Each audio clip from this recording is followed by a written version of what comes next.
Hey, what's happening, family? It's your man, Mark Black. You know what time it is, fam. Happy Hump Day to all of you. We are over the hump, right? On the way to the weekend. I am so glad to have all of you here as per usual. Before we get started, just a couple of quick things. Fam, check the description field on every video. There's links to books, reports, you name it. A lot of good stuff there, fam. It's for you, right? I plan on it. I plan on it, fam. But I plan on doing it with you. You know, this ain't going to be just me today because I think that there's some lessons we all could take, right? So, but make sure you check the description field of every video. Also, too, fam, if you want to support my work, if you think what I do is worthy and valuable of your hard-earned coin, eyeballs, resources, there are also links to support that too. There's my Patreon if you want to become a ongoing supporter of my work.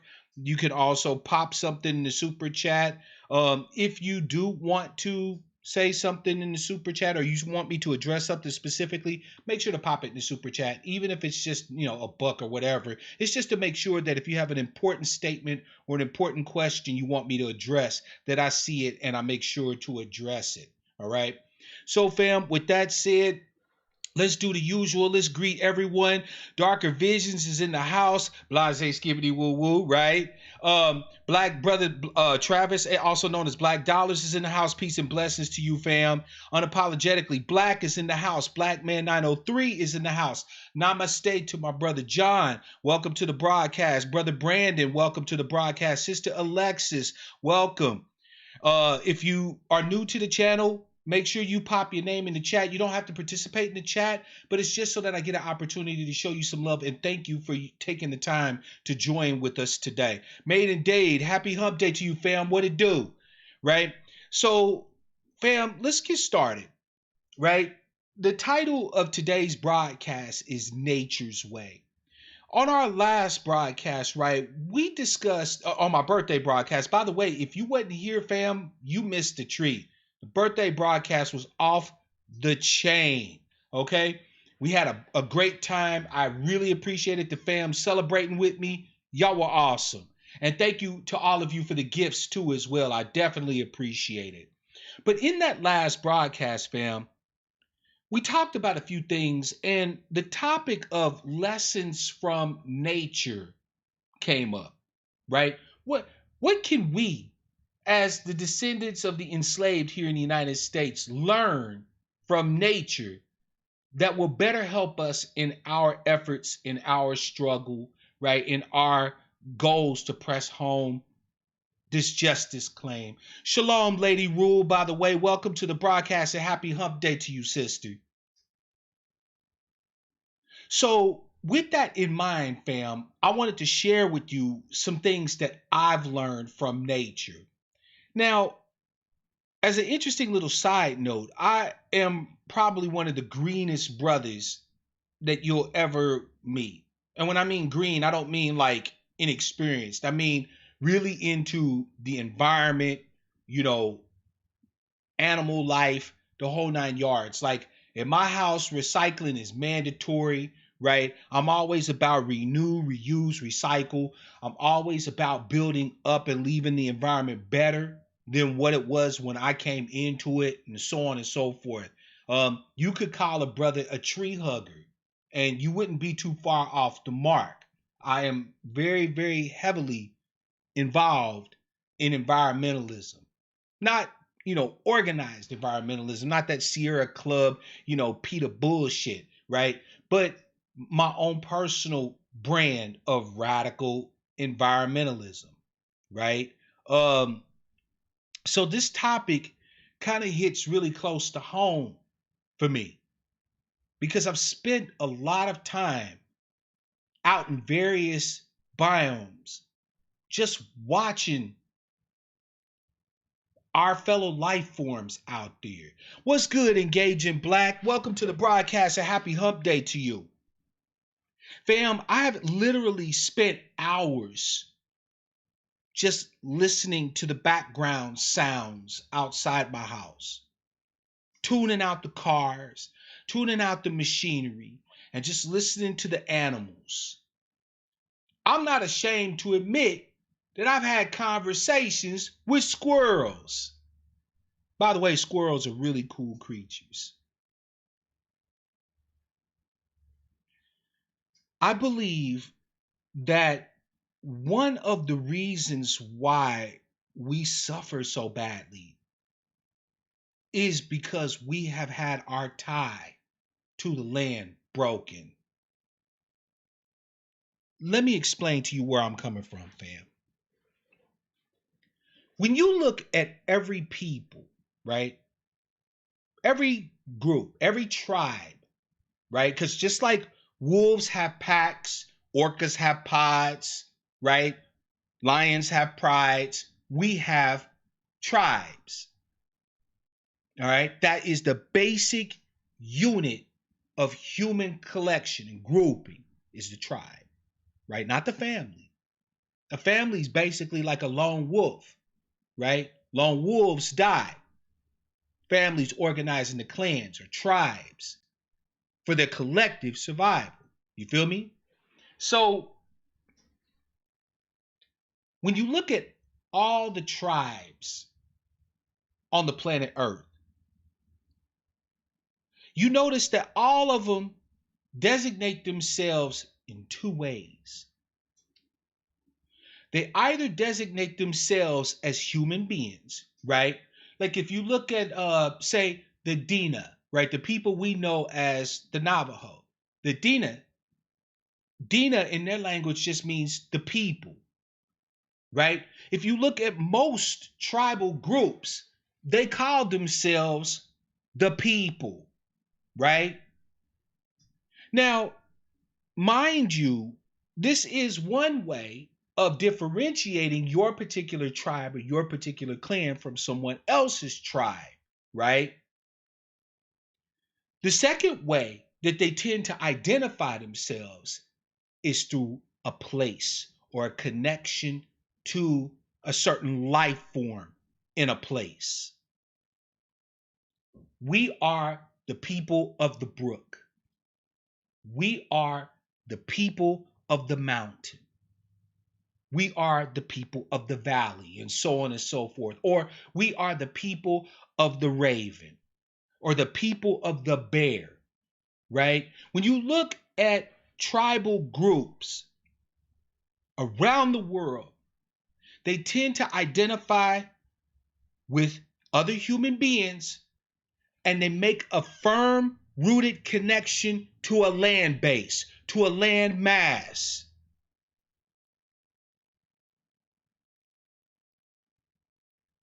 But you and I have had our connection to this land broken. First of all, when we were brought here, our ancestors were brought here in brutality. They were brought here in pain, right? People tend to run away from things that cause them pain and run toward things that cause them pleasure.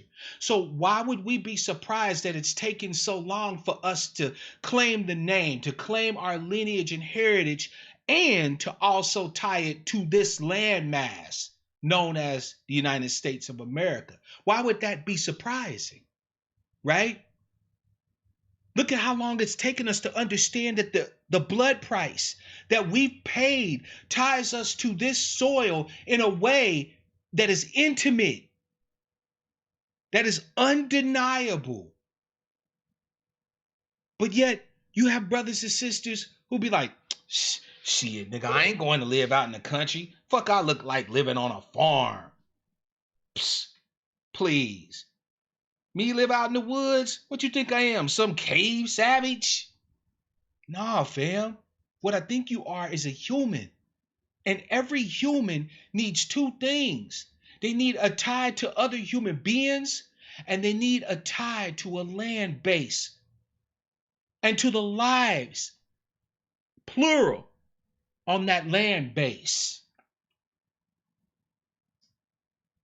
You need that in order to be considered really, truly human.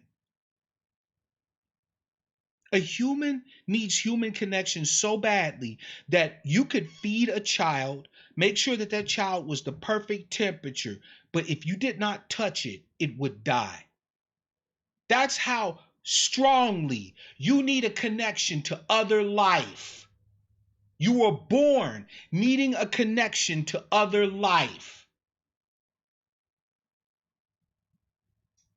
But you also need that intimate connection to the earth, to the soil, to the other lives that you share on that land base. You need a connection to crow. You need a connection to coyote, right? You need a connection to squirrel, to bear, to robin. You need a connection to salmon. All of the tribes that ever existed on the planet Earth all had that.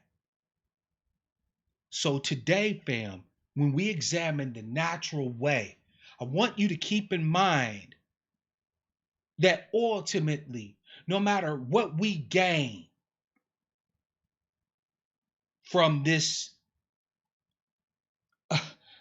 agglutinative, acquisitive, greedy ass society that we find ourselves a part of, if it doesn't increase our connections to each other or ties us firmly to the soil, to the earth in which we reside, it ain't really worth having, in my humble opinion. By the way, Hetep, to my brother Pat, Sister Adrian's in the house, welcome.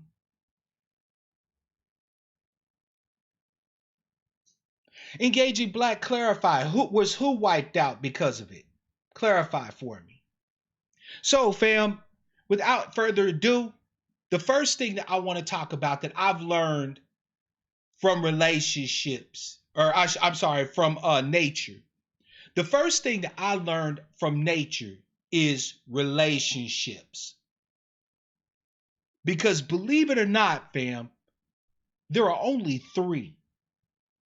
In nature, there are only three relationships. And when I say relationships, I mean true connections, right? Not connections you have to develop or connections that you respond to because of the release of oxytocin and dopamine in your brain. No, I mean connections that continue to foster life, because that's what nature is all about. Nature is about life, and that is abundant as it can get. Even if that attempt at gaining life means your diminishment, nature doesn't care, right? Shalom to you, Sister August, and welcome to the broadcast. Happy Hump Day to you. So the three relationships that exist in nature, fam, are as follows: predator and prey, parasite and host, and, for lack of a better way to say it, symbiotic life. So, as usual, fam, let me define my terms. Predator and prey relationship is as follows: one creature requires the energy and the life of another creature to sustain itself, so it consumes that other life, right? Predation is the consumption of life to maintain life. Simple as that, right? The lion takes down the gazelle, eats the gazelle's flesh, and thus is able to maintain itself so that it can make more lions. Predation. The orca hunts the seal and it eats the seal and thus is able to sustain itself to make more orcas. Simple, right? Now, let's analyze parasite and host. Because, like predation, parasitism does feed off of other life, right? It is a life form that feeds off of other life. But here's the difference. In predation, there is a natural balance. The predators eat too many of the prey. Guess what? There's not enough prey. And so the predators begin to die, which gives the prey space to recover, and thus the prey population comes back up and it creates a dynamic equilibrium.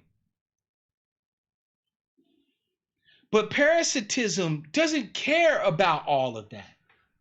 A parasite will use another life form's energy, its resources, its efforts to further its own self, but doesn't really much care about balance. It doesn't care, right? You see examples of parasitism in nature when you look at the cuckoo bird. What does the cuckoo bird do?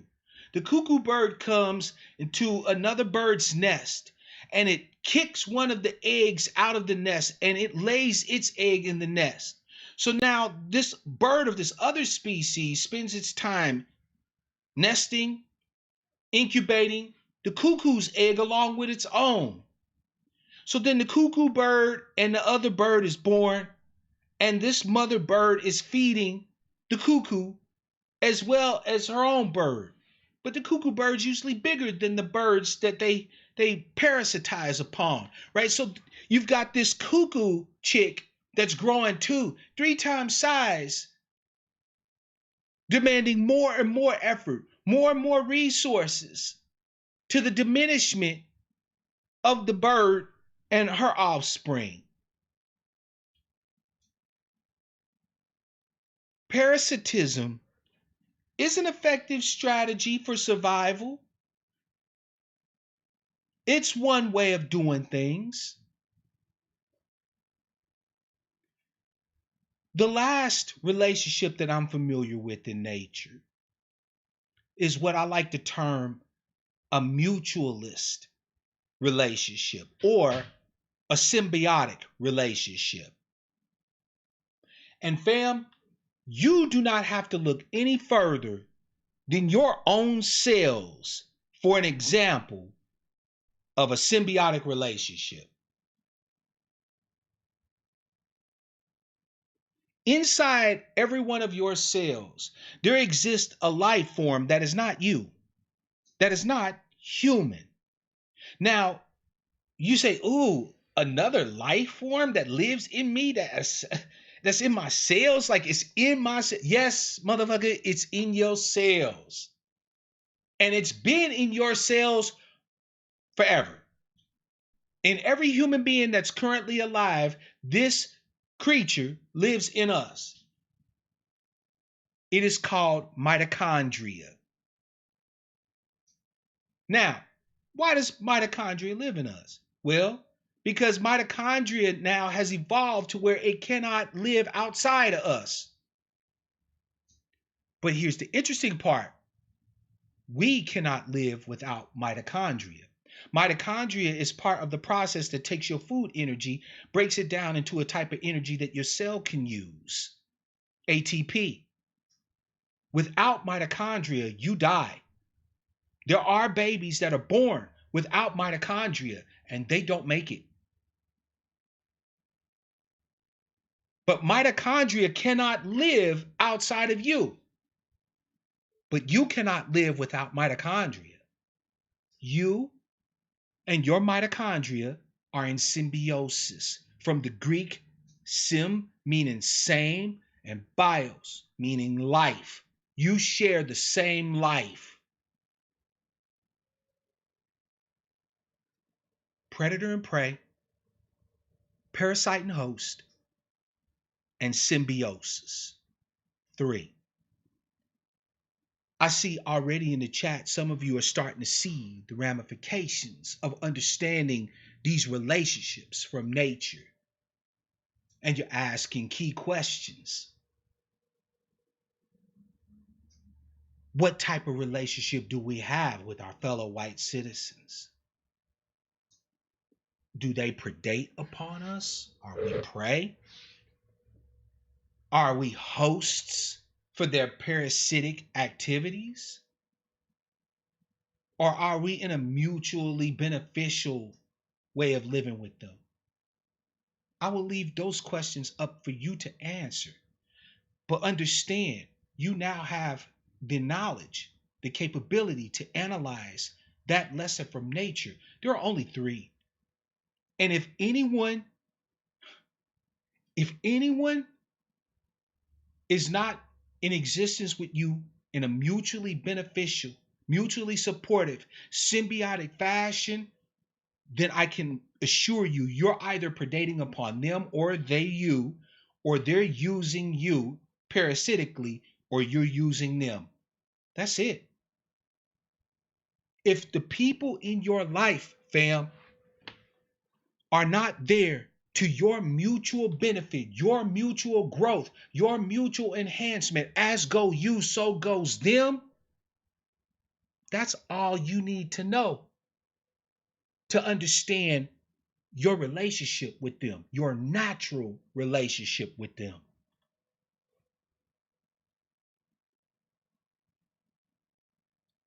That's all you need to know. And once you know, you can act accordingly. Because I cannot speak for you, but I am fucking tired of being preyed upon. I am tired of being the host for everybody that walks by. I'm the host that feeds a nation of parasites. I am the gazelle that the whole fucking nation feeds upon. And what's going to save me is a mutually beneficial existence with my tribe. I need you just as much as you need me. Simple as that. We either are living the same life or you're feeding off of me or you're feeding me, not to your benefit, but to mine. So if we are going to be a tribe, fam, let's be one. Let us live a life of mutualism, a life where your life is only as good as mine. That as you go, so do I. As you rise, so do I. As you prosper, so do I. As you struggle, so do I. As you hurt, so do I. We are the people of the bloody soil. That's our tribe. Now, you going to come and be a part of it? You going to fight for it or what?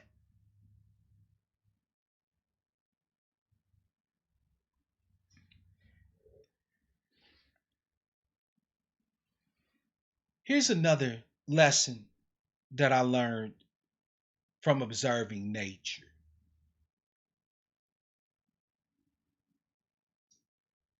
In nature, different life forms compete, right? Every life form tries to find its niche, right? Its place in this world, its place to stand under the sun, right? Plants compete. You would be surprised at how plants compete. How can social ideas thrive in a capitalistic society, OG? Good question, Engaging Black. The same way that they always have on the tribal level. If you're thinking that the greater society at large is going to embrace your new naturalistic ethos that you develop as your understanding of nature's ways grows, you got another thing coming. Because they've been inculcated with a different mindset. It's not one of cooperation, it's one of domination. I suggested a book during my broadcast on Saturday called Ishmael. Daniel Quinn describes two types of human beings, one of which is almost everywhere you go on the planet Earth. He described these two groups of individuals as the takers and the leavers. And trust me, fam, they are just what they sound like. The takers take everything they can from nature, giving nothing back. They are taught, inculcated with the idea that nature was made for them. Some of it is religious. The Bible says that your nature, I made nature for you to have dominion over it, right? Be fruitful and multiply and have dominion over it, right? But there are other ideas that foster this idea that nature is something separate from human beings. It was made for the service of human beings. That's the essential core idea of takers. The leavers say that we are a part of nature, that we sit at the table of the great feast, feasting in our turn, but in our turn being fed upon as a part of the great feast.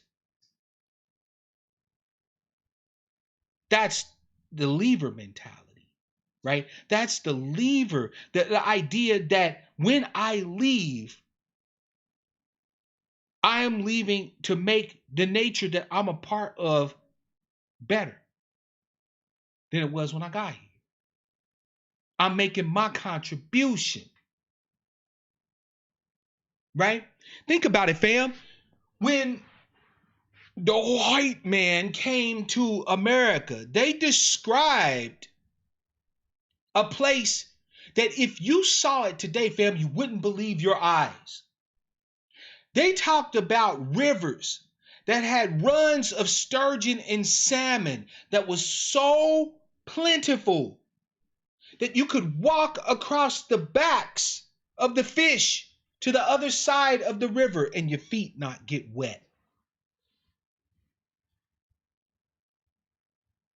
There were early descriptions of America looking like the Garden of fucking Eden. Now, mind you, that doesn't mean that humans didn't have an effect. Humans burned grass on the plains. Humans burned undergrowth in the forest, making nice carpets and sheets of grass rather than a bunch of rotten undergrowth and stuff like that choking off the life from the soil. Humans had a role they played, but they had a role that they played as a part of the great symphony.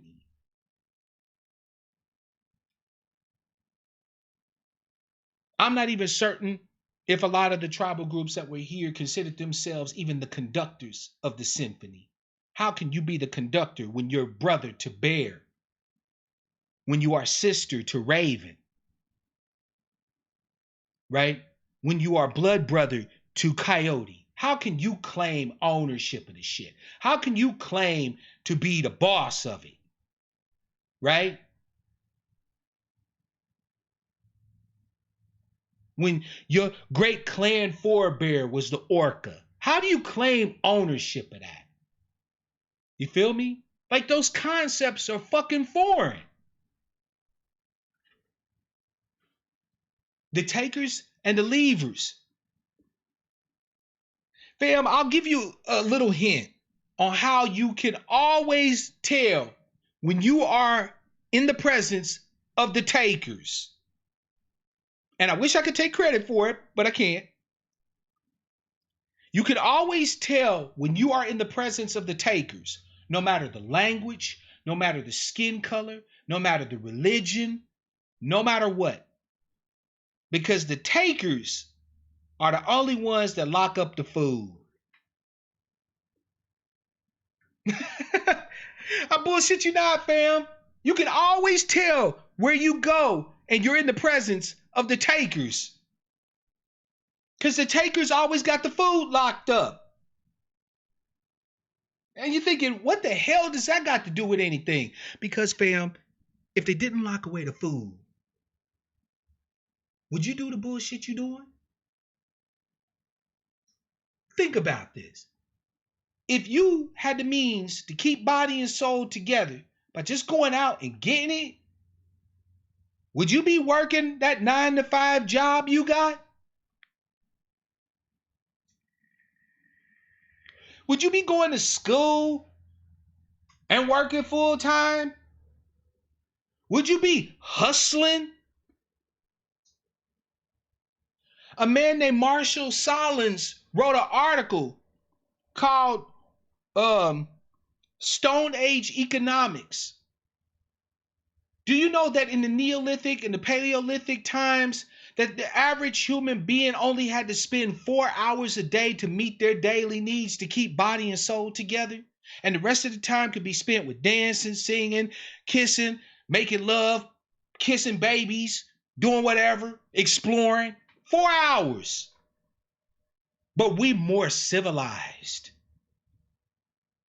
Did you know that the agricultural revolution, when it first came off, actually diminished the human body? That the first farmers on this planet show in their skeletons evidence of damaged denture and reduced bone mass and smaller muscle mass.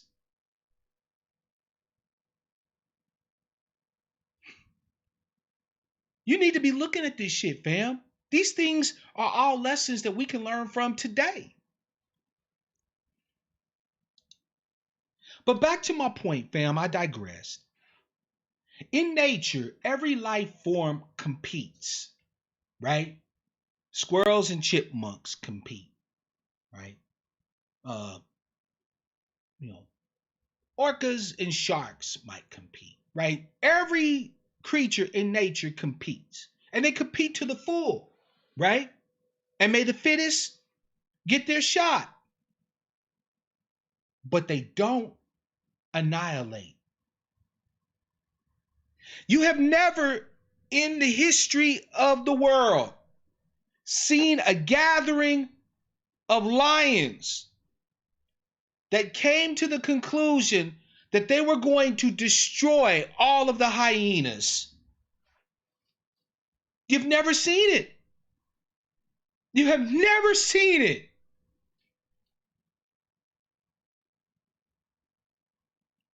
You have never seen the water buffalo get together and say, man, fuck them cheetahs. We killing all of them. No. No, it takes humans to do that. You can tell, fam, that we were bound to come into conflicts with nature. You could tell. You look back in our history, the earliest parts of our history, and you could tell. Because once we start making the shift from we're a part of it, and today, sometimes it's the lion's day to eat, and some days it's ours, right? When we went from existence kind of just being in the hands of, for lack of a better way to say it, the gods, we went to war, not just with the gods, but with nature itself. Look at the story of Cain and Abel. One brother, a pastoralist, a nomad, a herder, a husband of animals. The other one, an agriculturalist and a horticulturalist. One free to roam where the grass grows, looking out for his animals in mutual life. And the other one planting what he can in the ground and taking from it whatever he's able to take from it. And bitter when he's able to take and rejoicing when it's overabundant. The agriculturalist killed the pastoralist, right? Nature competes. Competition ain't bad for us, fam. right? When you have something that you're competing for, a goal or aim that you're going after, it gives you juice. It wakes you up in the morning. It gives you a reason to get your ass up out of bed every morning. If you have nothing that you're striving for, I would argue you ain't really living. This is not to say that you can't have good times, that you can't enjoy yourself and so on and so forth, but it is to say, fam, that you need something that drives you, that pushes you towards a goal. You need a reason to be here. And if you don't have one, you'll make one. And then you go out and you do everything in your power to reach that goal. And there are other people that share the same goals as you. And so you'll compete with them for opportunities, for resources, and so on and so forth.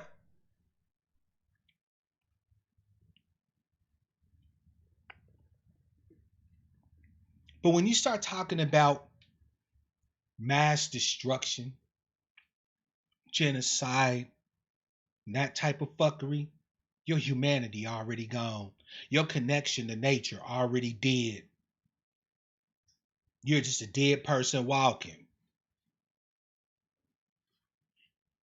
Nature encourages us to compete, to reach for the stars. But life has to continue. Compete, but you don't have a right to annihilate, to massacre, to destroy.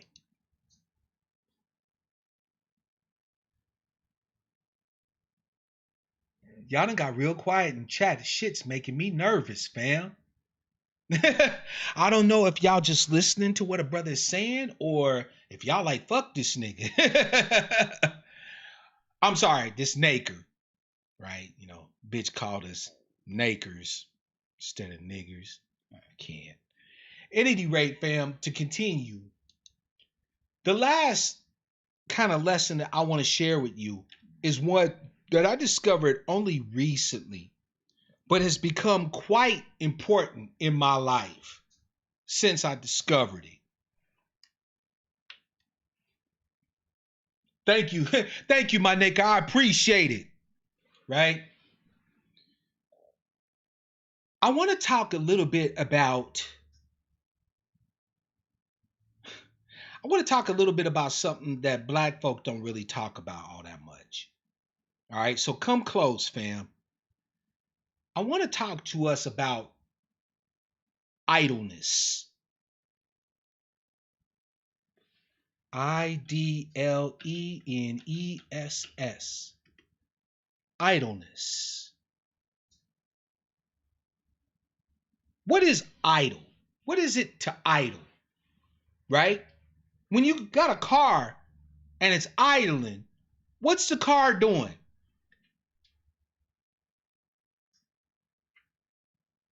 When you got a car and the engine started and it's idling, what's the car doing? Right? Engaging Black said, be still. Right? Any other answers, fam? What does it mean to idle? That's not a big word, fam. But yeah, idle means to be still, fam. To stay in place. Why do I want to have a conversation with us about idleness? Because I think, fam, that there is no people in this country that need to understand and accept idleness more than black folk, more than the descendants of the enslaved here in the United States. I think that idleness, fam, could save us. Let me run down something to you. Right? Nigga, please. But let me talk to you, fam, a minute. Like, let's have us a conversation about this, right? Set aside your preconceived ideas about idleness. Okay? And let's just have us a conversation, family to family. What would you say if I told you that you and I are built for idleness? And not just you and I, but every life form around you is built for idleness. What would you say to me? You'd say, what, Brother Black, you crazy, man. Look at us. We got these hands and feet. We're here to do stuff, right? I get it. No. You are and have evolved to be the most efficient idle life form that you can be. Why do you think that we have the capability to develop tools and shit? What's a tool? A tool is simply something that enhances your capabilities, that makes what you're able to do more efficient, faster, and in some cases better, right? I don't have claws, even though I need to clip my nails, right? So I make knives. And knives let me use the power of claws over and over and over and over and over and over again. It's efficient. So I'm able to get in there, cut what I need to cut, and then do what? Stop.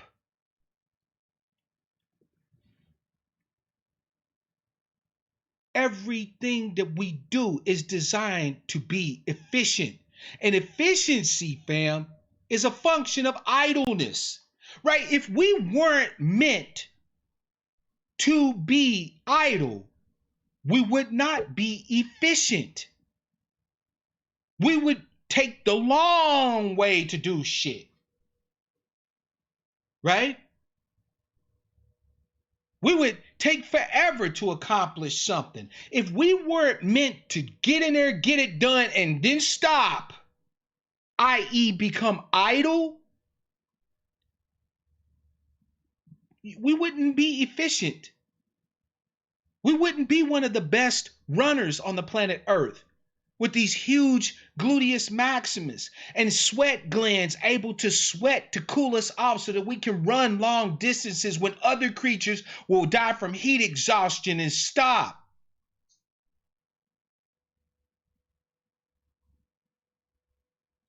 Fam, you are wonderfully and beautifully made to be as idle as possible. And I need you to understand this. I need you to understand this very clearly, because we have too many of us who make a fetish out of effort, who make a fetish out of struggle. Yeah, I fucking said it. If we not struggling for it, if it's not a goddamn slog, if it isn't just blood, sweat, tears, pain, black people shouldn't be doing it, according to some of us, according to what it seems like most of us. Do you know how many arguments, fam, that we spend with each other looking for ways to complicate shit? Oh, I'm sorry. Is this motherfucker on? I'll repeat it. Do you know how many interactions we have where we're literally arguing and fighting with each other as black folk to make shit more complicated, to make it harder? Fam, we have entire meetings, think tanks, groups, beefs, all this shit designed to do one thing: to add more fucking work for black people to do. You think I'm kidding? How many times have you heard from somebody? You niggas is just lazy. You would just get a job and work hard. Or wait, how about this one? You know, we always had to work 2 times as hard to get half of what everybody else get. Oh, no, wait. Here's an even better one. Boy, don't you know that idle's hands is the devil's workshop? Damn, nigga, we've been working since we got to this motherfucker. Since 1619. Black people haven't had a space to be idle for shit.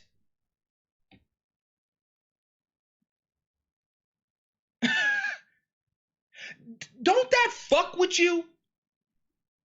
That if you look back as far as you can in our history in this country, that everybody else is allowed to recreate, recreate themselves. Because creation is a continuing process that requires both destruction and construction. Oh, and it also requires what? Idleness. You look at the Genesis story. 6 days, however you define them. God created every goddamn thing. But what did he do on the 7th? God didn't say, oh shit, man, I ain't got time for this. I got to get back on my grind. No, God said, I'm good. I rest. But you get told that if you sitting around just resting, that you pray for the devil to just come and pop bad ideas in your head. Got to keep them niggas working. We don't want them idle. We don't want them thinking, observing, understanding, introspecting. No, we can't have any of that. Get them niggas to work.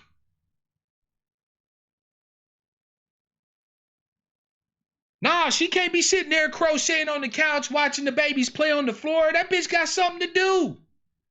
What that nigga look like playing with that Xbox, playing Madden? No! Find that nigga a job. We the only people in this country that look at recreation, as a sin. If a brother works his ass off and goes out and buys himself a damn pair of nice kicks, he gotta hear bullshit from somebody who's telling him, see, nigga, you the reason right there why we struggling. You just can't leave them J's alone. Sister goes out, dolls herself up. Makeup, costume, hair, wig, whatever. Goes get a nice dress. She done work her fingers to the bone 6 days a week, 10 hours a day. Plus she go to school full time. She gotta be told that she the reason why niggas is struggling. Cause she spent all that money on hair weave. And this, that, and the third. Never mind the fact that when she was sitting in that chair getting her hair braided, she was in bliss. She was able to actually take a damn space to breathe, to relax. The touch of another human being massaging her scalp, increasing the blood flow to her brain, feeding her body, mind, soul, if you believe in that sort of thing. Fuck all that. Nah, back to work. You are the most efficient, one of the most efficient creatures on the planet Earth. Fam, society with you and me should be like fucking heaven on earth. If we work together to increase our collective idleness, fam, I look forward to a day when black people do more chilling than they do working. Why the fuck should we have to struggle so goddamn hard for everything? Thank you. Brother goes to the barbershop. Them clippers going across your head. The brother turning your neck gentle. You know what I'm saying? Pushing your head to the side so you can get that perfect line for you. Half the brothers be sleeping in that chair. Not because they tired, but because that's the only goddamn place to get a chance to rest. To be idle.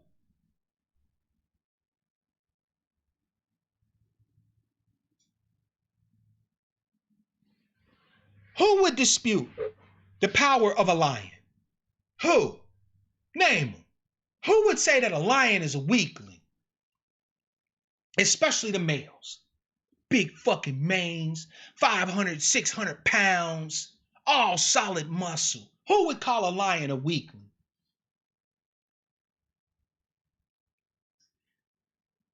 Bet you didn't know that male lions sleep on average about 20 hours a day, though, did you?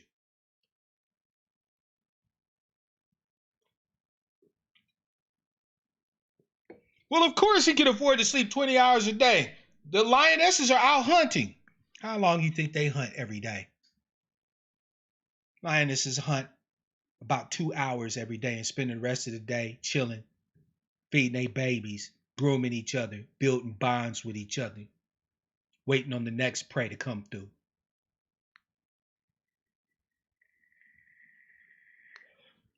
You want to learn a lesson from nature? My brothers and sisters, my tribes people, learn this. Idleness is not your enemy. You'll know when we, as a people, are on the right track. When we start protecting, respecting, and honoring idleness. When we look not to make shit complicated, to make ourselves look important, to make it look like we doing something, but to be efficient, streamlined, to hit right to the heart of matters and get it done so that we can go back to chilling, back to being idle. You'll know that we've actually grown as a people, fam. I truly believe that if we embrace idleness theory, right? The theory that life forms, the most idle, the most efficient are the ones that are most fit. I think once we embrace that idea, fam, our growth will be unlimited as a people. Absolutely unlimited.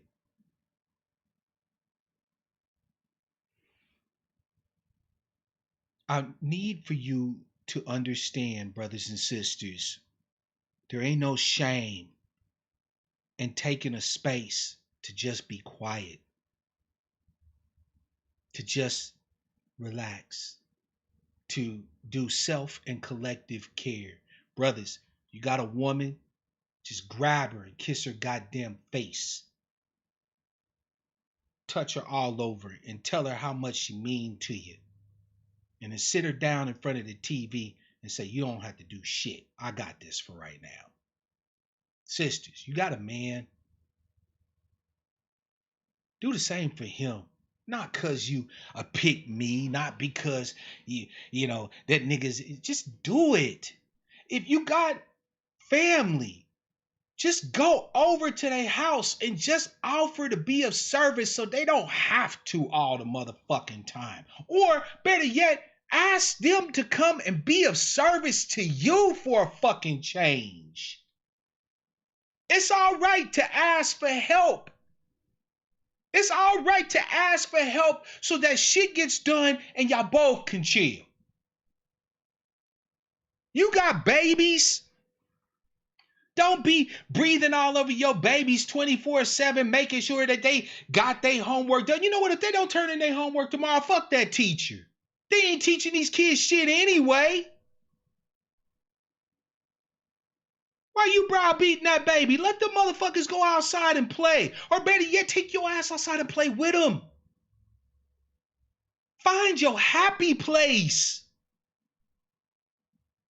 Fam, be as idle as you can motherfucking be, because all of our best ideas, the things that are going to put us over the top, the things that are going to help us defeat our collective and historic oppressors is going to come from those moments when we just lay in there chilling and go, oh shit.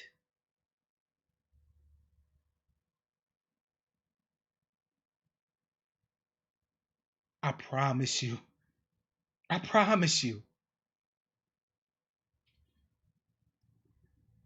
Let's review the 3 relationships: predator and prey, parasite and host, and symbiosis.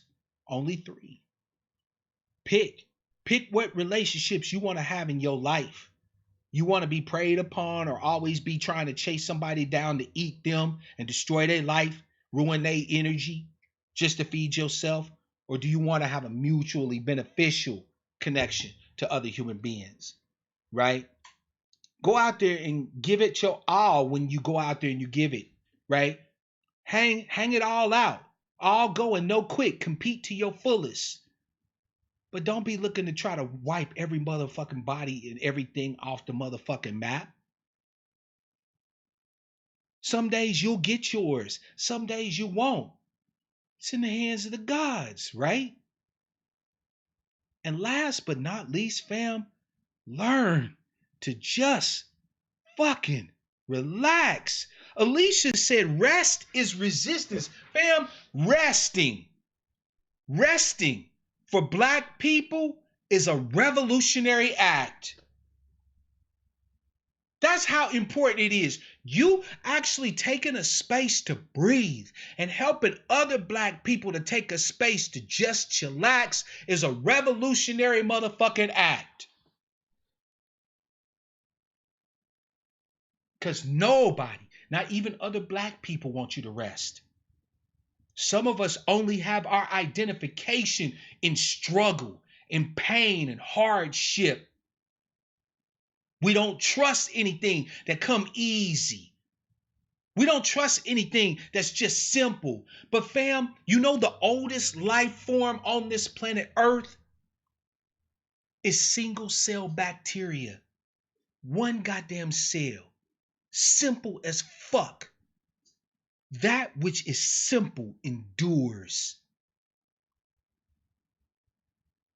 You don't need to big yourself up with these grandiose ass plans to fight white supremacy.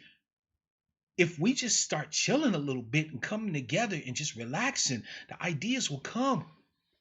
And they'll be easy as fuck.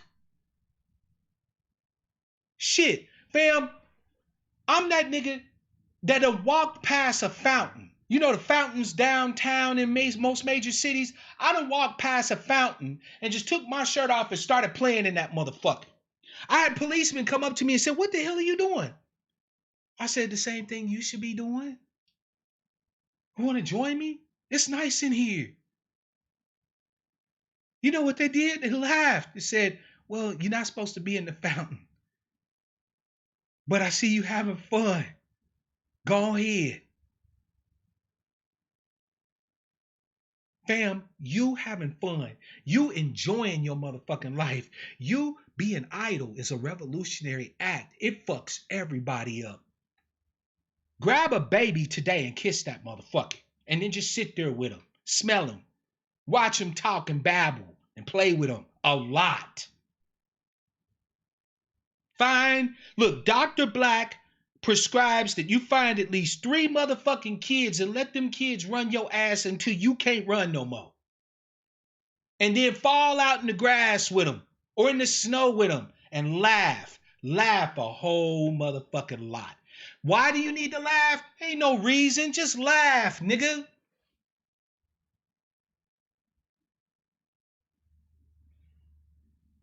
Just laugh.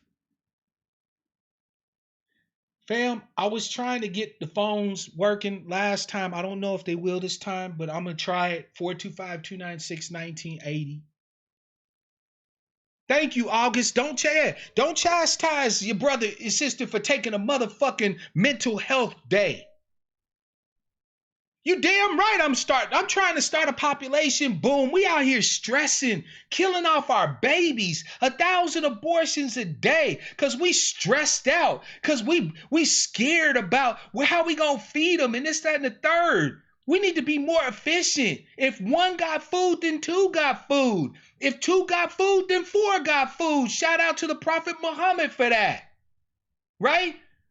We ain't struggling so much that we can't do for each other. And if we do for each other, guess what? That's efficiency. And that allows us all to chill. Why y'all living separate in all these different houses and shit? Y'all need to be moving in with each other and helping each other the fuck out. Calling from 413, it's your man Mark Black. What's your name? Where you calling from? And what's on your mind? And the goddamn shit isn't working. Okay, fam. I apologize. I absolutely apologize. So here's what we're gonna do, right? Since Skype ain't working for me, I've been looking for another solution to having phone calls come in. So I'm gonna do some research on that and hopefully have something set up for y'all by Saturday.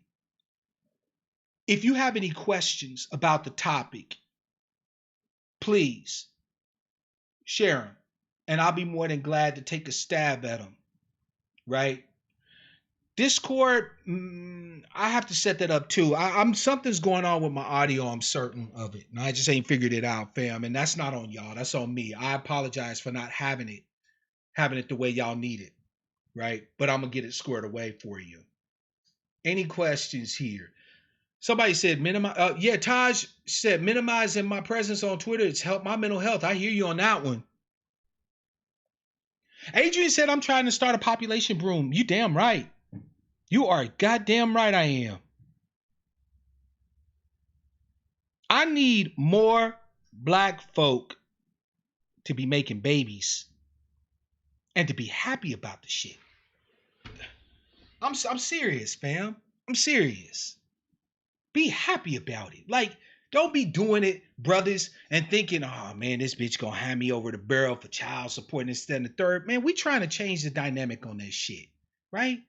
Y'all get together and spit out some damn kids and let us help you out, right? If you're struggling and you don't know what the fuck to do, don't flip out. Don't beat your kids. Don't act stupid. Reach out to your tribe, right? That's what we supposed to fucking be here for. How many of y'all are on these social media outlets and you got people that hit you up? They hit you up and they be like, man, I'm struggling. I don't know what to do. And the first thought through your mind isn't, damn, what can I do to assist my fam? It's, oh shit, what's this nigga's angle? I bet they about to ask me for some money or something. Why are you so damn suspicious? This is your family. Like, man, after the breeding plantations, after we went from 800,000 to over 4.5 to nearly 5 million at emancipation, I would argue that the term fam is probably more true than not. We need to be uplifting some babies. They should have something beautiful to fucking look at when we stressed out. When these motherfucking crackers got us over a barrel, when these buckridden just drove us to damnation, nothing heals the heart better than getting around a bunch of little black kids and playing like a motherfucker. It's the medicine that's good for what ails you. And if you can't make no babies, fam, that's all right. Start going and getting our brothers, our baby brothers and our baby sisters out of these motherfucking foster homes, out of the system. I know if Becky Ann can go and get that foster care check to take care of our kids, you can get it. And I'm not just talking to the sisters too, brothers. You could be a foster daddy. You ain't got to go out and necessarily spit out one.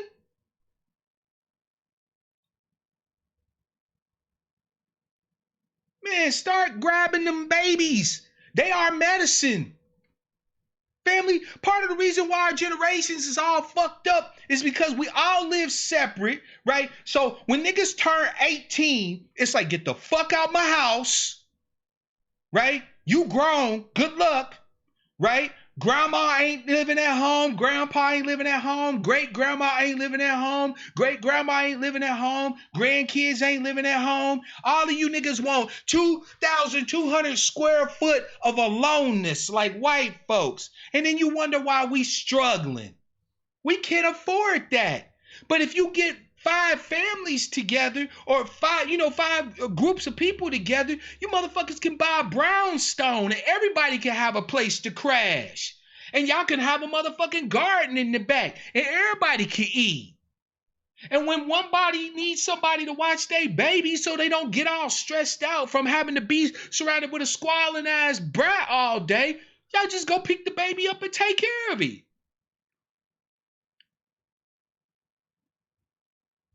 Fam, the tribe is always been the tribe. We've always needed a motherfucking tribe. Stop telling your motherfucking kids that you better be grateful that I feed you, clothe you, and give you shelter. That's your motherfucking job. You don't get no brownie points for that. They don't give medals of honor for feeding and taking care of your motherfucking kids. Don't no other people of no other ethnicity have to hear that from their motherfucking parents and caretakers and shit. You lucky I feed you. No black kid should ever have to hear that. I put them shoes on your back, don't I? You supposed to. I put them clothes on your back, don't I? You supposed to. Shit. Thank you, Alicia. Look, oh my God. Let me live in a community full of my people and see how I act. Y'all niggas won't like me. I'm that dude who's always at your door. How you doing, fam? 100. Parenting in this environment is stressful and costs so much money that it takes the joy out of the experience. A black intentional community would be amazing. I'd have a gang of kids. Facts. Baby. Facts. But did you hear what she said? Sister Alicia said intentional community. Pause. We're going to touch on that. Be right back.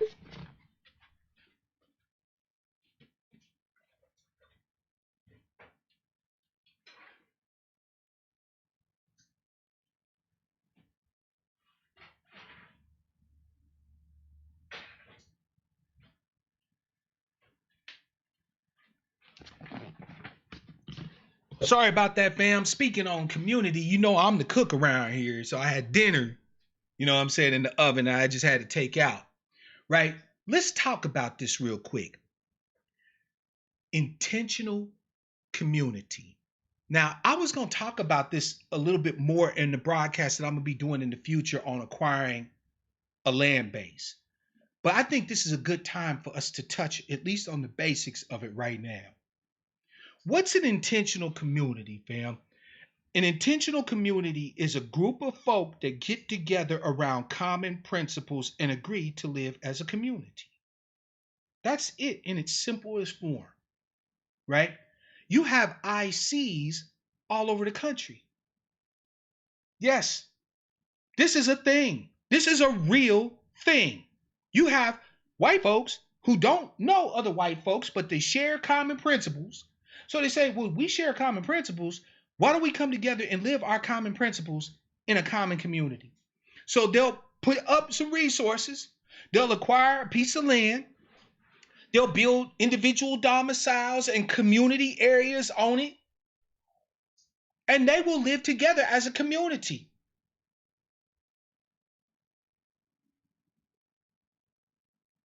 You think they're the only ones that can do that? You think they're the only ones that could do that? You think white folks are the only ones that deserve to live out where the air is clean? Where you ain't got a bunch of poisons in your environment, where you don't live in heat islands? You know, where you can actually put your hands in some motherfucking dirt? Thank you, Black Magic. That's what the Amish do. There's another group called the Bruderhof. It's a Christian organization. They live communally, like the church, the Acts church. You know what I'm saying? The church in Acts, right? You read in Acts, was it chapter 5? And in those days, nobody owned anything and they held all things in common and shared everything. That's the Bruderhof. They live communally. They eat communally. They work communally. They educate their children right there in the community. right? If they need people for advanced training like nurses, doctors, and so on and so forth, the community pays for them to go to school. And then what do? They graduate, they get out, they come back, and they serve the community. So they have their own doctors, their own nurses, their own lawyers. The Bruderhof owns businesses. They own businesses that allow them to be able to make children's playground toys. And guess what? They all work at their own collective businesses. And when they make money, guess where that money goes? Right back into the motherfucking community. And you don't want to know the best part about it is? It's because they're organized around common religious principles. They don't pay no taxes on none of that shit.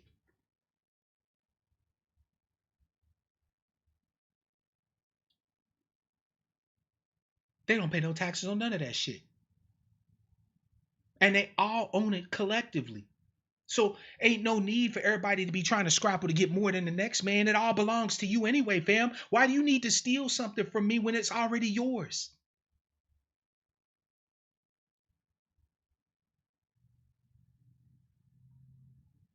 Fam, we don't need to have a lot in order to do a lot. I know that we're the bottom caste. I know that we're broke in a lot of ways, right? I know that as a collective, we ain't nowhere near where we need to be in a wealth position and all this and that and the third. This is why we're fighting for our justice claim. But there are definitely things, fam, that we can do right now that are to our collective benefit. And the crazy part about it is that it's natural. Fam, the way we live in now, hating the next brother or sister, right? Pocket watching and dick and pussy watching and all this and that and the third and judging and maligning everybody's character and being suspicious and paranoid. That's the aberration. Us coming together, hugging each other, kissing each other, talking to each other, playing with each other, loving each other. That's the norm. That's the norm. That's like just average, regular, everyday human shit. Trying to bop me is stealing from your own motherfucking self. Trying to rob me is robbing you.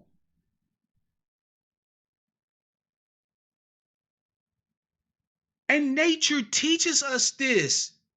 This is the path of least resistance, fam. That's why it'll never be popular with black folk. Not until we let go of this idea that we gotta struggle for every motherfucking thing.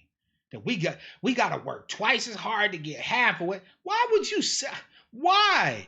Why would you think that is in any way sensible? Like, why would you want to pass that on to the next generation of children? I am trying my level best to teach these kids to play as long and as hard and as fast and as much as motherfucking possible, because this world already has too many ways of taking away their childhood, taking away their innocence, taking away their capability to think and see the truth of matters. Kids see through bullshit. Why do you think they want to take our childhood so quickly? Why do you think that bad black parents can't stand children to be children? Because your child gonna tell you when you on some fuck shit. Your child is gonna ask them cold, hard questions that you're gonna have to come up with some motherfucking answers to. Instead of, well, because I said so. That's why you see us breaking our children like they beasts of burden. Because there's a lot of motherfucking questions we need to answer to those children that we ain't got the answers for. Why? Because we too busy. We run amok. Hither and yon, to and fro. Never an idle moment with niggas. Fam, we hate idleness so much that we actually create fuckery. Where do you think our love of drama and beef and rancor comes from? Because we hate idleness so much that we will actually make incidents for shit to get done. And if it ain't positive, we'll settle for negative shit. If we can't get nothing constructive or positive done, black folk hate idleness so much that we would rather see negative shit happening as long as something's popping. Ain't nobody else, ain't no other ethnicity out there talking about, man, we keeps it popping. Who gives a fuck? White folk is out there trying to work so that they can get yachts and boats and shit so they don't never have to motherfucking work again. They trying to buy plots of land so they can live off grid and prep for, the zombie apocalypse and shit. They don't give a fuck about having it popping. Hell, I watch YouTube videos all the time of white folks living out in the desert next to a stream on a motherfucking hut made from Adobe. And they happier than Skippy eating peanut butter. Shit. We always have to work. Why?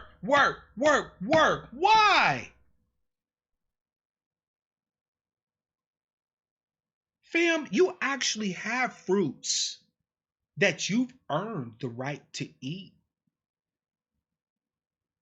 But you've never even taken the time to enjoy them. I love my people, but I've seen us struggle at barbecues, man. My cousin, Mikhailos, may he rest, got stabbed to death at a fucking barbecue. Fam, we work so hard that we can't even be idle enough to enjoy some goddamn charred meat and barbecue sauce together. That don't seem wrong to you?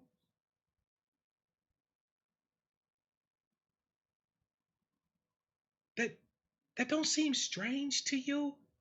That everybody else is only trying to work as hard as it takes so that they can be idle again. Right? You have to beg black folk to take time off from work. No, I got to go to work, fam. We got the shipment coming in next week, and I want to make sure that the inventory. You think them white motherfuckers at your job care if the inventory come in and the shit's fucked up? No. So why should you?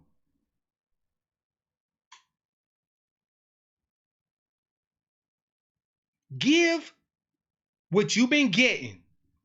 And since from the vast majority of this motherfucking country you've been getting next to nothing, give them next to nothing. Take your time, fam. It's the one commodity that you don't get back. The arrow of time moves in one direction. That way. Not this way. That way. You never get that back. Find as many different ways for y'all to connect together as you possibly can.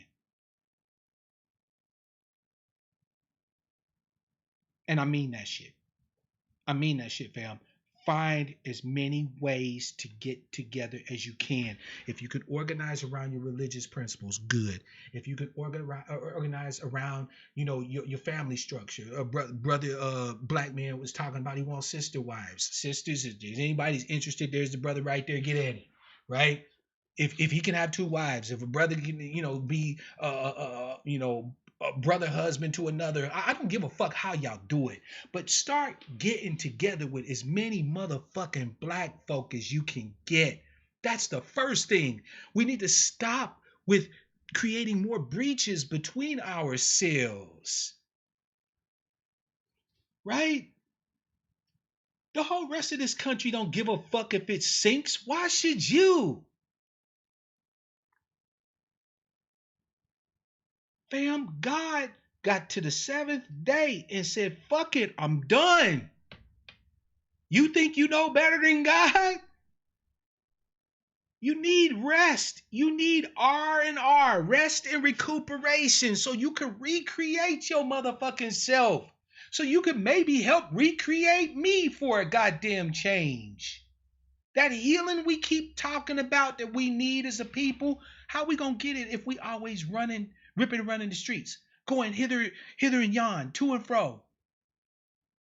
You feel me?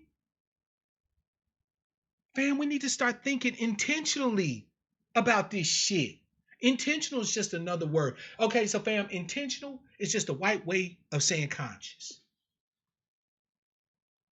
That's all it is. Intentional is just the white folks' way of saying conscious. Intentional communities is developed by woke white folks. And they worked. They worked. They worked, fam. Next time you thinking you about to get evicted, start looking for another black family to live with. Y'all put in on something bigger for all of y'all. And y'all all live well. Stop throwing your motherfucking kids out on the street at 18. They not grown. They never grown enough for what the world got ready for them. There ain't a kid I made that don't have an open invite to come stay in my shit. Why? Because I made them. And I don't throw away nothing. I don't throw away no junk. I didn't make no junk. So my kids are not throwaways. I don't give a fuck if they was 8 to 80.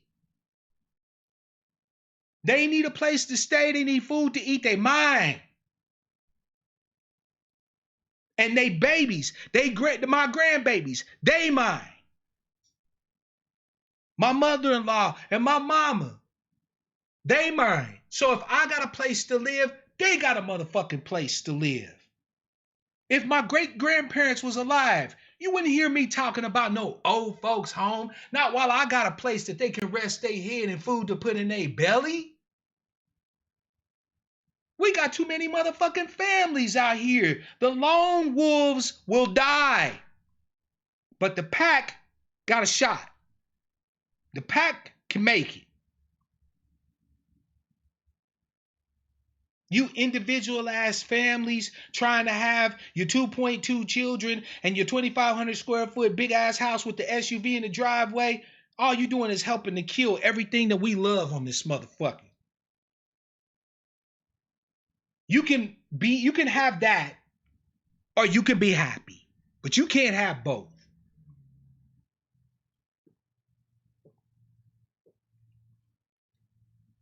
Because I guarantee you, the whole world is trying to live like they think Americans live. And we ain't got it. We can't call it. We would need another whole 5 Earths full of resources for just the current population of humans on this planet to live like an average American do. We can't call that shit. So, fam, we're either going to simplify intentionally, consciously, right, with full awareness of what we're doing, with plans in place, with love in our hearts, with clear concern and care for each other, right? We're going to either simplify that way, or we're going to simplify the natural way with the motherfucking earthquakes from fracking and the poisoned water and the diminishing of our population. But either way, shit's going to go back to a more simpler way. So we can do it the easy way, or we can do it the hard way. We can do it intentionally. We can build the structures that will sustain us and our families and our tribe to time immemorial. We can become leavers in a sense. Not fully, because there's too many people on the globe to truly be a leaver anymore. But we could try to embrace as much of the leaver way as we can to leave this motherfucker a little bit better than what it was when we got here.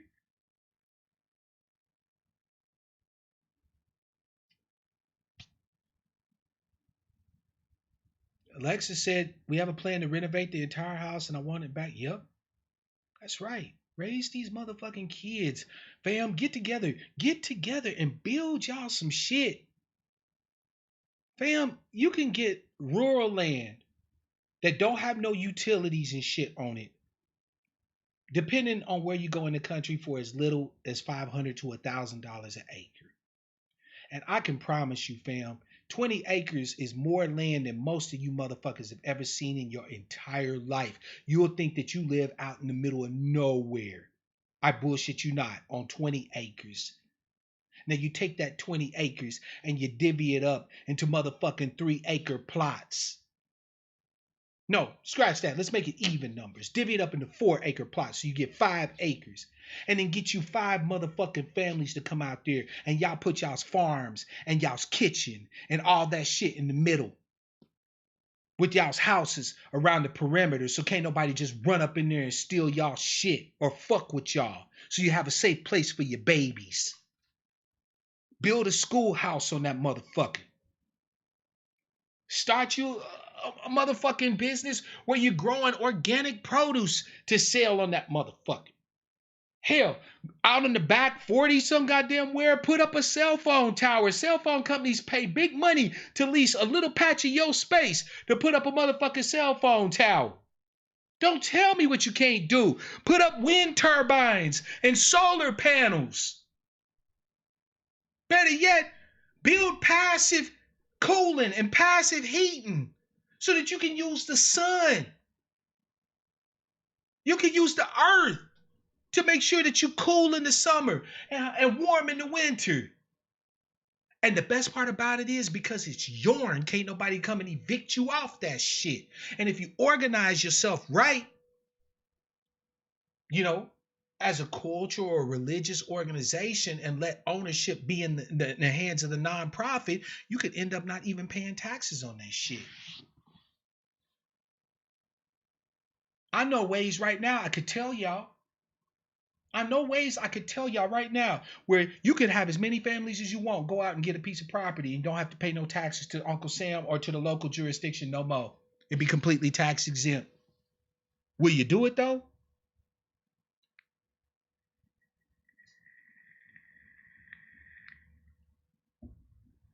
I can rest assure you that your fellow white citizens is doing that. The ones who are not these cosmopolitan gentrifiers are running their asses out for the hills, fam. Why do you think there's so many? Why do you think Duck Dynasty is so motherfucking popular? Right? Why do you think these mountain men shows are so popular? Why do you think, Life in Alaska is so popular? I'm not trying to sound like a Moor, but if the Moors are talking on this, then they talking right. Truth is truth, no matter where you get it. Right? But no, I'm not on no Moorish shit because there are people that are doing this already. I'll give you a case in point. I used to attend church, a Orthodox Christian church at a monastery. Monastery was owned by two monks, right, that were ordained through Russian Orthodox, diocese, right? They had a little garden out back with pomegranate trees and shit. They had the little chapel, then they had their house, right? Because they were a religious group, they were monks, they were monastics. What they did was they transferred the ownership of their property into a nonprofit organization organized under 501D. That's the section of the IRS code that covers religious communities and so on and so forth, like monastic communities, religious communities, and so on and so forth. So they don't pay no taxes to Albuquerque, to New Mexico, or anything for their land. Black man said you can set up your family land as an animal sanctuary and reduce your tax burden. Fam, you can organize an ecumenical church.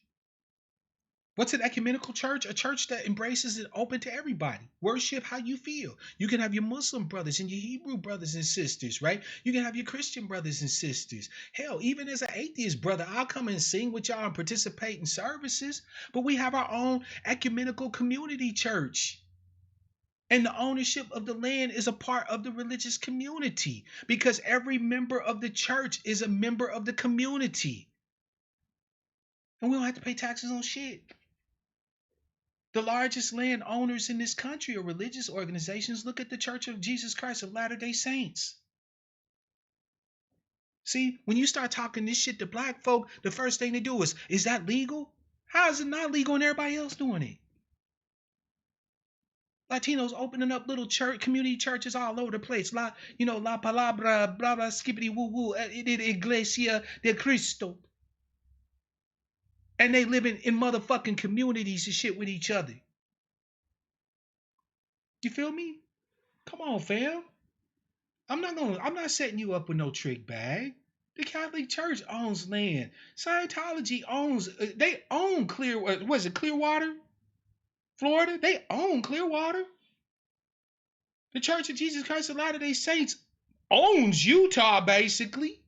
Have you been to Salt Lake? I have.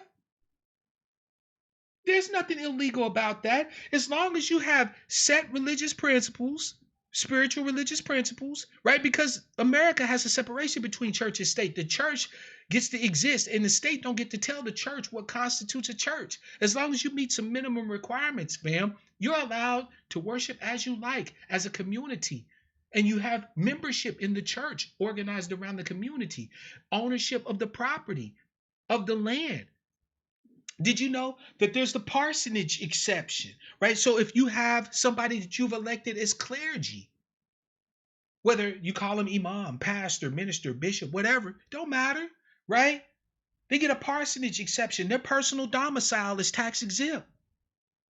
Up here in Washington State, a church can own up to 200 acres of land that they use for gatherings, campouts, things like that, completely tax exempt. Don't tell me what the fuck we can't do. Will it take us working together? Oh yeah. We individually, we can't call no 200-acre plot of land nowhere. But you get 1,000 folk together chipping in $100 a month over 3 years. That'll allow you the first year to get the land, the second year to start putting some infrastructure on that motherfucker, and the third year to put some houses on that bitch. In 5 years, y'all be out the motherfucking hood, away from the roaches and away from the poles and all that other shit. Will you be out there taking care of your own situations? Having your This is why, fam, we have one more fight to make. We have claimed the name. We have cleaved to our heritage and our lineage. We are the people. But we need a land base. We need to be the people of some place. That's right, Sister Alma. The black church could do this. They got y'all contributing to the motherfucking building fund and this, that, and the third fund. Why ain't they got y'all contributing on funds where the church can actually buy a plot of land and members of the church can be living in a motherfucking house rent-free, tax-free? Come on, fam. Come on, fam. We need to be the people of some place. I want our people to be the peoples of the valleys, the people of the mountains. And nigga, if all you can get is some mountain land, get it. Land is land. You can find a way to do something on it. I want us to be the people of the beach, the people of the desert. I don't give a damn. Adrian, we got guns. We can deal with mountain lions. We, hate to have it happen, but I don't want no mountain lions taking no motherfucking kids of ours. So, it's either them or us.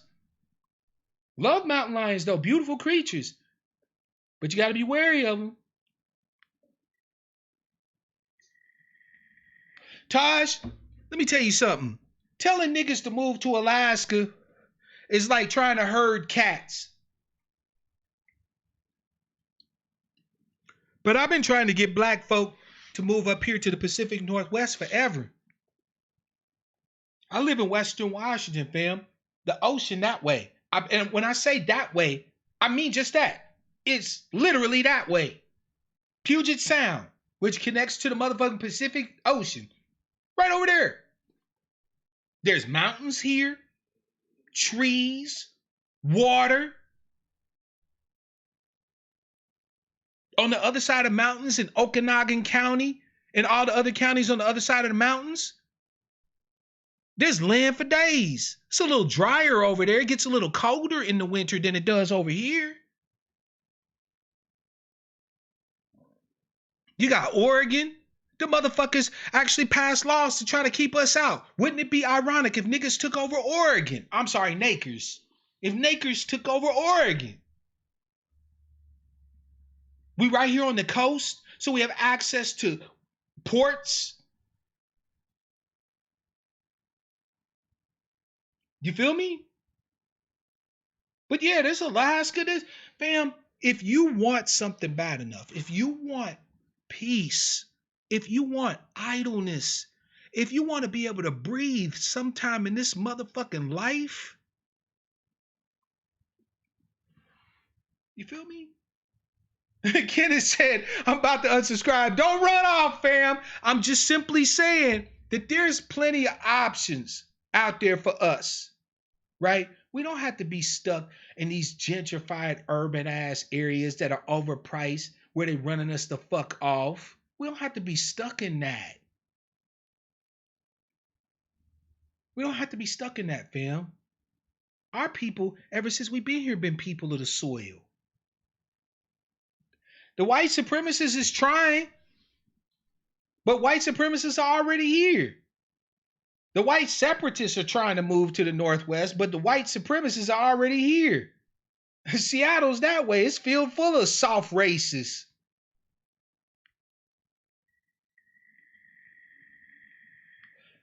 Alma, I know what you're thinking, but let me tell you something, sister. Peace is worth any price.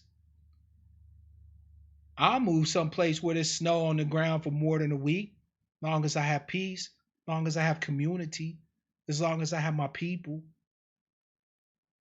Right? We need to rethink, fam. We need to recreate. This is why we need idleness. This is why we need to rest a bit. We need to recreate ourselves. We need to have that moment of breathing space so that we can start to wipe away the detritus of daily bullshit that gets in our brains so that we can take the time needed to seal the breaches between us, to fix our relationships with each other, right?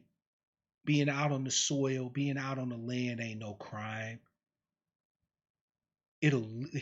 Fam, think about it.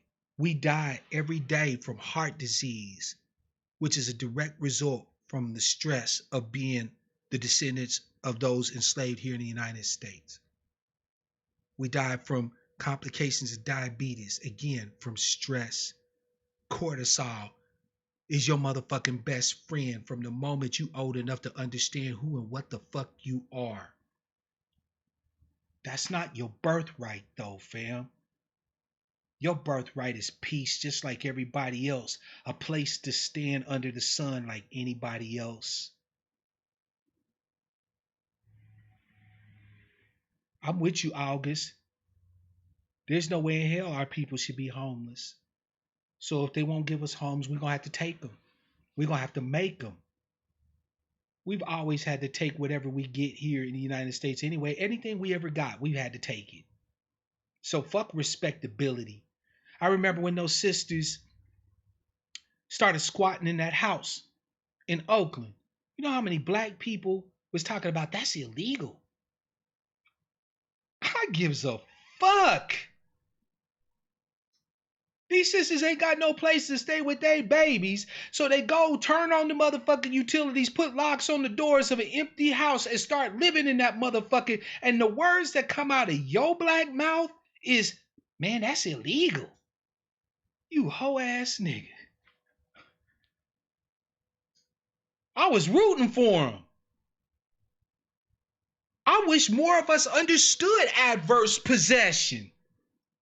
I wish more of us understood how to gain what used to be called squatters' rights.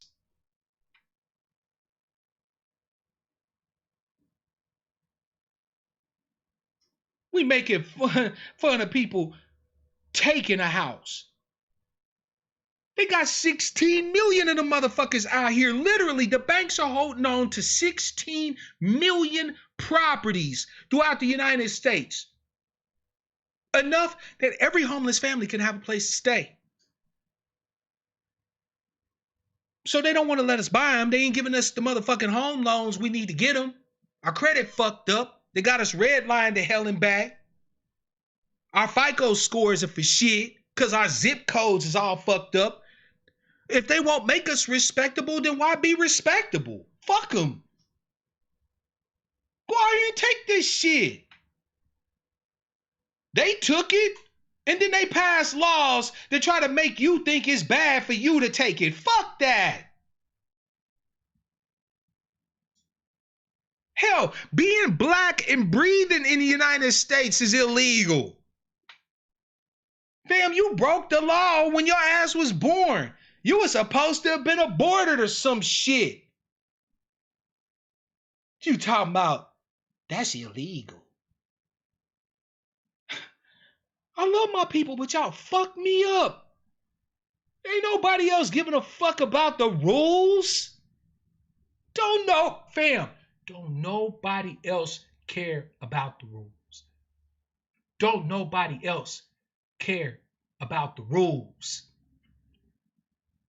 They're all looking for loopholes. They're all looking to practice nepotism. So there ain't no merit. You ain't going to get the position you need because you worked hard for it. Not when somebody's nephew need that spot. He don't have to work hard. Why? Because he's related.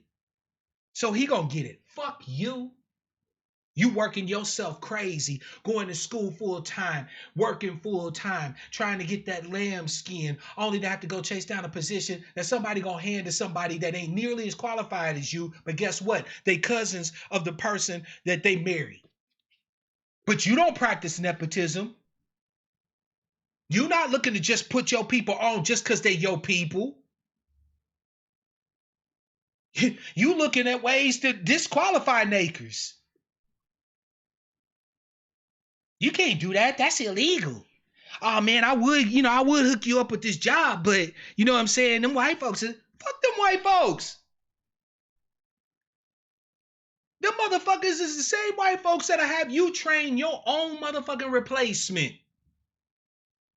But you trying to color in the lines. You trying to follow the rules. Please. One of the wisest things a brother ever shared with me is this. It's only a crime if you get caught. Now, I'm not saying go out here and hurt people, right? I'm not saying go out here and be robbing people, bopping people, this, that, and the third. But what I am saying is that perhaps you should consider a lot less respectability and a little more get it how you're able to get it. If there's a house in your neighborhood and ain't nobody lived in that motherfucker for 5 years, it's a little run down, but otherwise serviceable, and you know somebody that's homeless, then you need to be taking them motherfuckers and putting them in that house. And you need to be watching out for them. And when somebody comes and tries to say, oh, they gotta leave, and the sheriff comes sit they shit out, you need to be a part of the group that helps them move they shit back in. Sheriff, thank y'all. Thank y'all. Goodbye. All right, these damn buckers. Come on, y'all. Let's get this shit back in the house. That's what you need to be doing. Not talking about how illegal it is that she live there and she ain't paying nothing. Why you hating?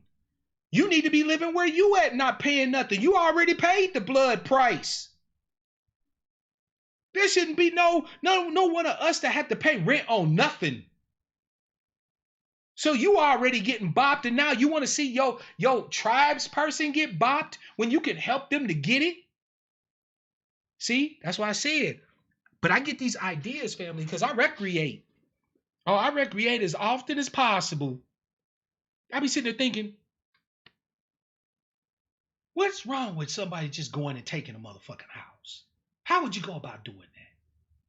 Then I start researching. How can you just go and take a house? Then I come on here and I tell y'all to go and take a house. And I give you ways on how to go do it.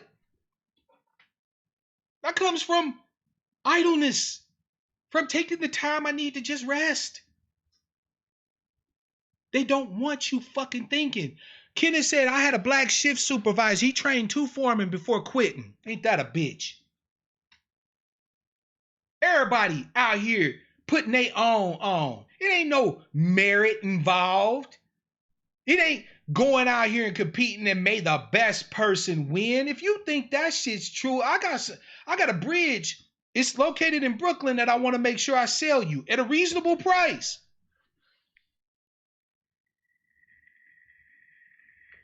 Everybody else lie.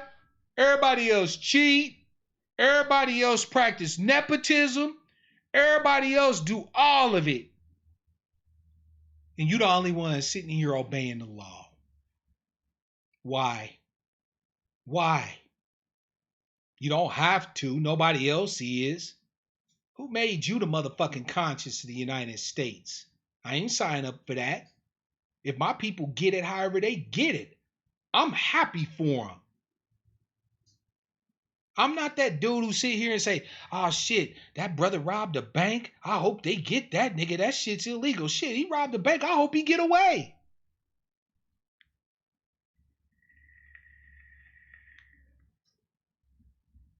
We the only ones that hate our motherfucking criminals. Everybody else glorified ears. Motorcycle gangs, street gangs, drug pushers. Breaking Bad was a whole motherfucking show glorifying drug dealing. Weeds was too. Sons of Anarchy. They glorify they motherfucking criminals. Hell, they criminals can have a gunfight in the middle of the motherfucking Las Vegas Strip. And nobody goes to jail? But you sitting here throwing away your people because they got caught selling some weed. Because they wrote a bad check.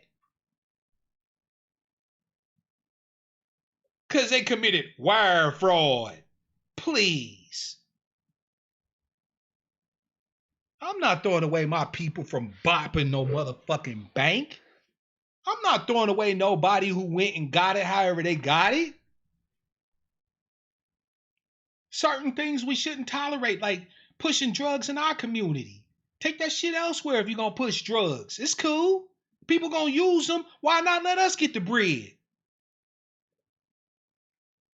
But see, that requires you thinking a little bit different. And you can't do that when your nose is like this. Plastered to the motherfucking grindstone. I'm upholding and uplifting my motherfucking criminals for a change. I'm upholding my people that figure out the creative ways of financing the shit we need. We can't advocate you doing dirt to us. We ain't gonna never advocate that. But everybody else got no problem with doing dirt to you. I say what's good for the motherfucking goose is good for the motherfucking gander. Get it how you get it, fam. I'll help you. Nothing says you're my tribesman like offering to be the getaway driver. You feel me? I'll help you. Shit, if we can't find no legal or quasi-legal ways of getting what we need, we still need it. So what you gonna do? Oh Lord, well, we can't do that. That we supposed to honor the government and follow the rules. For what? Your own government didn't even follow the rules. The rules was that everybody was supposed to get access to mortgages, but the government found a way to be able to put a red line on a map and prevent you from getting any access to any of that motherfucking money. So your government don't even follow the rules. You talking about following the law. Once upon a time, slavery was legal. Separate but equal was the law of the motherfucking land. You know Jim Crow? What is this fascination that niggas got with the law? Why when I suggest shit that you ain't never heard of before, first thing that go through a lot of your mind is that legal? Why do you care? I'm not saying I want to put you in a trick bag, fam. I'm not saying I want to put you in a trick bag. If there's a way that I can help you to get something legal or bending the rules a little bit, I'd rather do that. But there should be no option that's off the table when it comes to benefiting your tribe. Thank you. Joseph Kennedy was a motherfucking drug dealer. He was a bootlegger. He sold, like Chris Rock said, he sold the crack of his day. Booze. Trafficked that shit up from the Bahamas all the way up the Eastern Seaboard. One generation later, he had not one but two motherfucking sons run for president.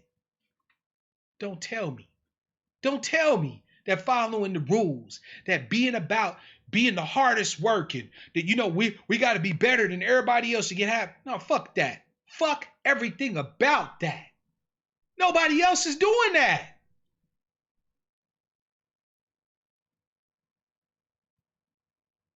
Y'all sat back and let them lock up a whole generation of us for weed and this, that, and the third, and for drugs and heroin and this, that, and the third. Now, guess what they're about to do? Because they're not going to just stop with marijuana. Pretty soon, they're going to legalize all drugs. And guess what? The white folks are going to be making money hand over fist while we locked out, like we is in Illinois, like we is in Washington State, like we is in Colorado. So much for being righteous and honoring the law. That same shit that they used to lock us up for football numbers for, yeah, they're going to make billions off of it now. But hey, we were law-abiding citizens. We wasn't like them niggas. That's cold comfort to me, fam. I'm sorry. That's cold motherfucking comfort. That $1 billion industry that should be ours by fucking right. We gotta watch them motherfuckers capitalize off of it yet again. Cause the shit was illegal when we was trying to capitalize off of it. But now all of a sudden it's perfectly fucking fine for them to capitalize off of it. They did the same goddamn shit with the lottery. We had our brothers in the hood selling numbers. Policy men. The original lotteries was us. And brothers was making money, providing for the whole goddamn community. They ran our numbers, men, the fuck out of there, and then promptly opened up the motherfucking lottery. The lottery ain't nothing but policy. So why is it legal when they do it, but illegal when we do it? More importantly, why you let that be the case? Why don't you just tell them to go fuck theyself? Make them catch you.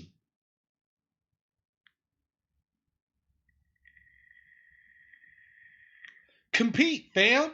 Nature says to compete. This country's the land of milk and honey. Go for broke.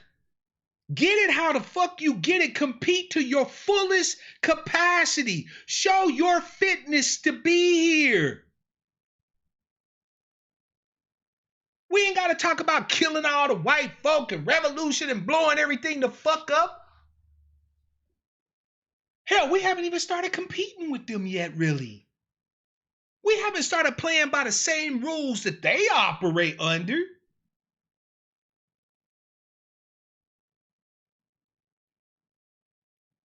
If you worried about getting caught, use a cat's paw. Get you a motherfucking white face to be your front person, your hype person. You know that movie that's coming out, The Banker? Right, fam? You know that movie, The Banker, that's supposed to be coming out? With Sammy L. and Brother Mackey? How did they get it done? They put a motherfucking white boy in a suit and told him what the fuck to say, and they ran the shit. You scared of buying a big ass plot of land out in Diddy Y Diddy somewhere? Don't worry about it, fam. We got white allies that you can say, hey, get your best suit on. You got work to do.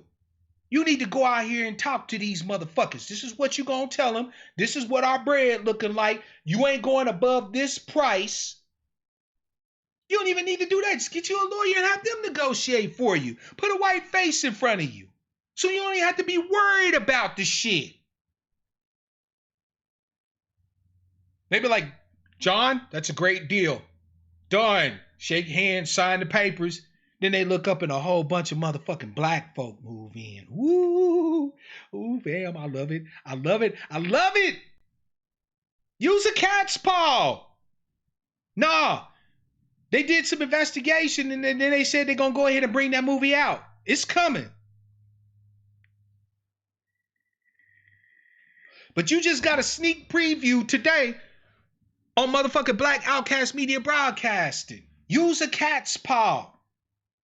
Get you some white face that could be a mouthpiece for you.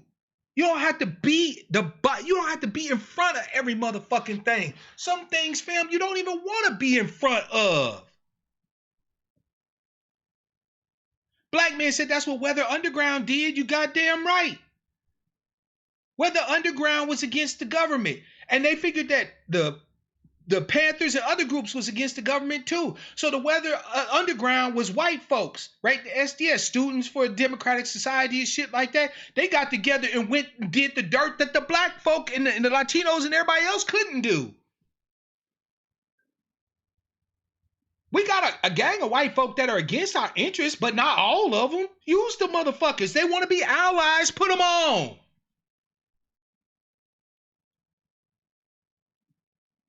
But you be the one pulling the strings behind the scenes to get what you need done.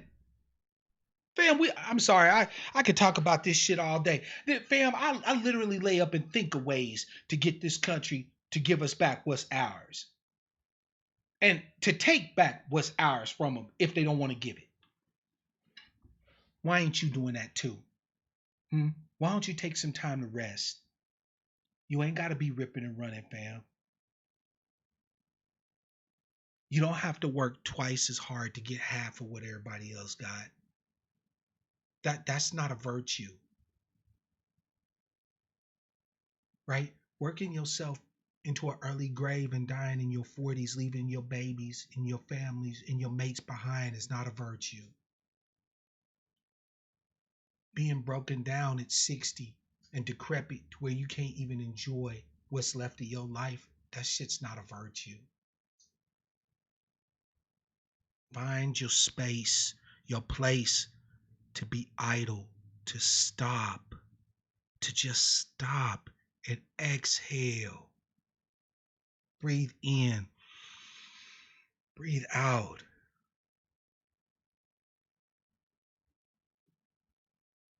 The answers are out there, fam. Our ancestors still speak. How many of you are listening? Well, there goes my damn chat. Ain't that a bitch?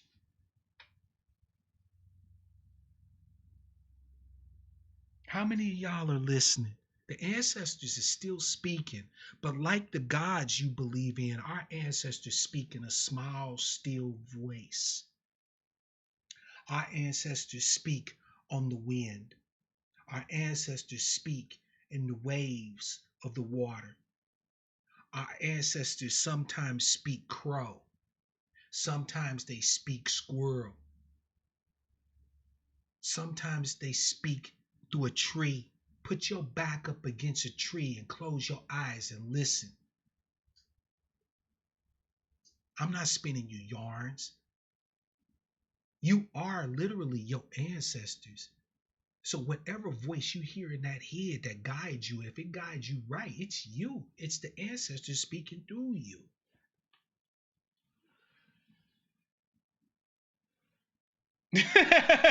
No, you don't, black man.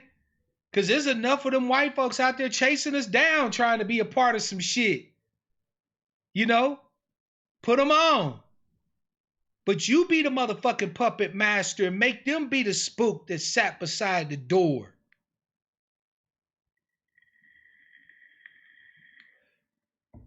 I love you, fam. I love you. I'm not going to tell you no fuck shit. All right? I'm not going to spin you no yarns.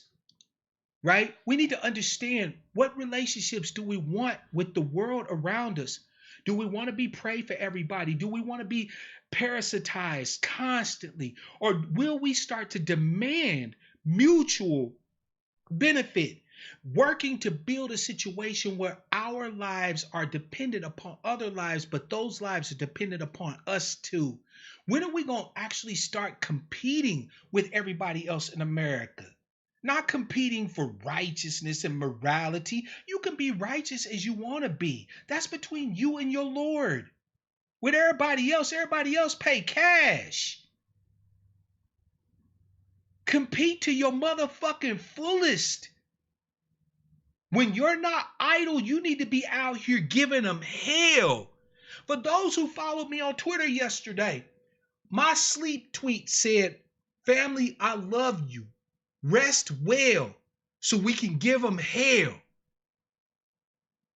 We need you to take your idle time. We need you to take your space to gather your energies so that when it's time to move, we can count on you. We don't need no more broken down, busted down, mentally fucked up, harried, tarried, torn, broken ass people. Fam, it's time to recreate, so that you have the means, you have the energy, and more importantly, you have the damn ideas and the motivation to get out here and get it how you get it. I got your back. I got your back. You should have mine too. And you should demand that the other tribes people around you have yours too. And you should have theirs too. Shouldn't be no arguments about who got the bail money. We gonna have to come up with it. We're gonna have to figure it out. Get it how you get it, fam. Ain't no merit. Ain't nobody getting promoted, getting opportunities, getting the skid squeezed for them because they're the best. They're getting it because of motherfuckers they know. Do you know that after our emancipation, the plantation class, the scions of the plantation class had lost everything? By 1877, just 10 or so years after the motherfucking end of the Civil War, due to their social connections, the social capital that they had everything back again. Fam, social capital is just as important as actual real capital. And since we lack real capital in a lot of situations, we need all the motherfucking social capital that we can develop amongst each other. We ain't got time for beefs, rancor, bullshit, drama. We don't have time for that. When we not out here competing with these motherfuckers to get it how we get it, we need to be idle, plotting, planning, scheming, dreaming, loving, eating, sleeping.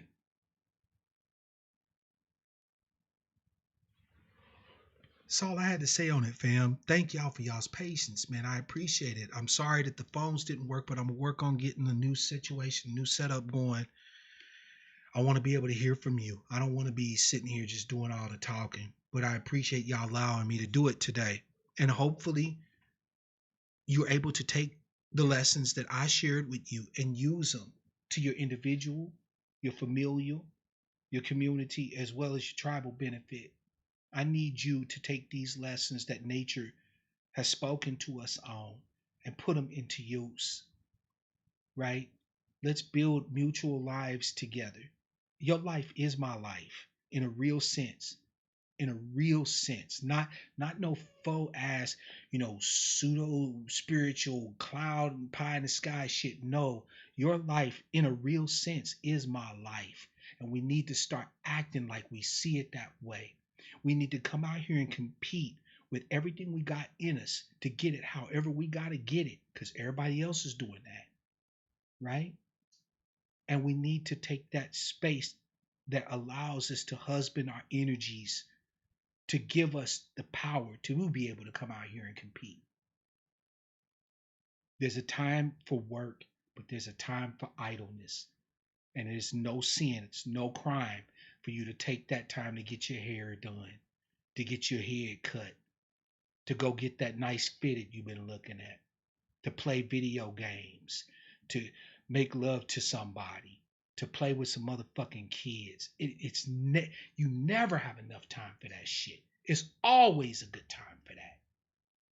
Stop letting people shame you into always having to be on the go, always having to have something popping, always having to have something going. It ain't never a wrong time to be chilling. So fam, with that, as I stated, I love you all. Be on the lookout for our broadcast this Saturday, right? For Sucker Free Saturday, where we definitely keep it sucker motherfucking free. And until then, fam, as always, I want to wish you all love, peace, prosperity, and power, real power to our people.